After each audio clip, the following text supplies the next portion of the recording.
I try not to get political on this channel, but there is an issue that needs to be discussed because it negatively affects not only boys and men, but it also costs the American taxpayer billions of dollars each year. When I worked in social services, helping people with their Medicaid, food stamps, and temporary aid for needy families applications, there was a pattern with some of the applications that I would get. I call it the pregnancy career application. Here is how it works. A woman gets pregnant by a man she does not intend to marry or keep around. When the child is born, she applies for financial assistance for herself and the baby. This in turn starts the process to put the biological father on child support based on a percentage of his income. Sometimes the biological father is initially taking care of the woman and the baby, yet the mother claims she is not receiving anything from him. So she collects the financial assistance and receives money directly from the father.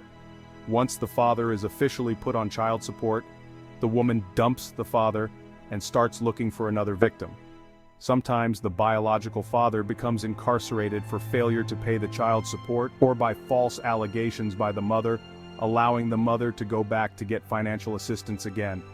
I would often see unmarried women with 6 children under the age of 14, with 5 different biological fathers, 2 of which were incarcerated, with the mother trying to get the 5th father put on child support. Having multiple children and limited income also qualifies the mother for another benefit at tax time called the Earned Income Tax Credit. Now, in order to collect the Earned Income Tax Credit per child, you must have worked during the year. So what the mother does is she finds a job with the intention of either quitting within a month or 2, or tries to get fired to collect unemployment. Then, at the beginning of the year, she files her taxes and will get thousands of dollars back per child. With the example of the woman with 6 children, here is the breakdown of what she might earn in welfare.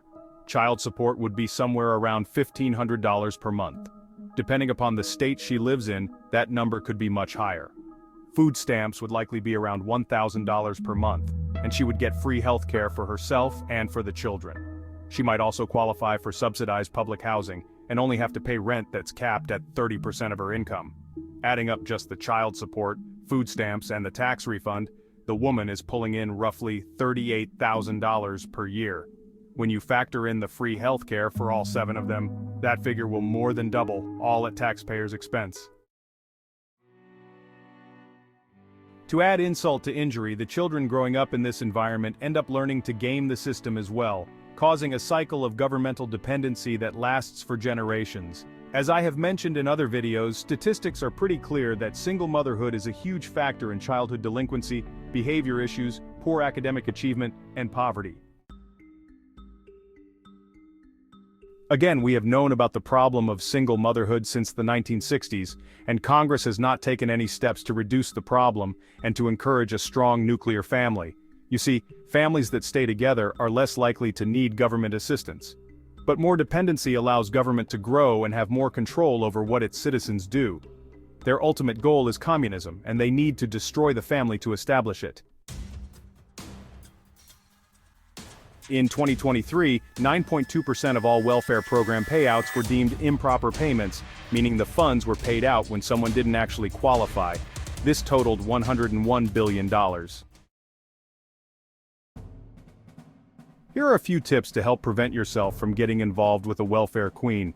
First, for the most part, I would say avoid dating single mothers altogether.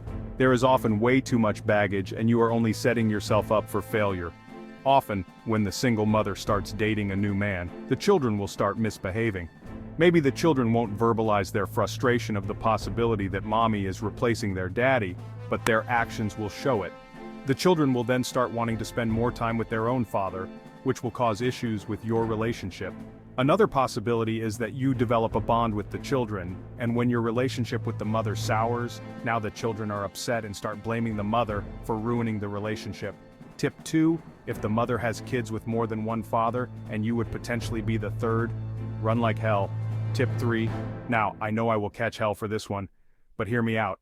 If the mother has a couple kids, is living in poverty, yet she keeps getting tattoos, another huge red flag. Not only is she bad with money, But if she isn't sacrificing for the kids a little bit, then you may have a welfare queen on your hands. Tip 4.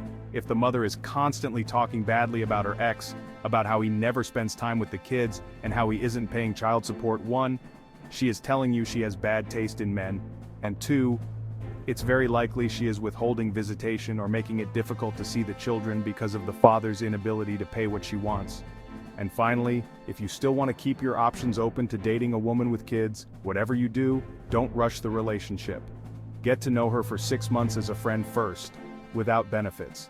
That way you can find out why she isn't with the kid's father, see how she talks about the kid's father, and also see how she treats the kids.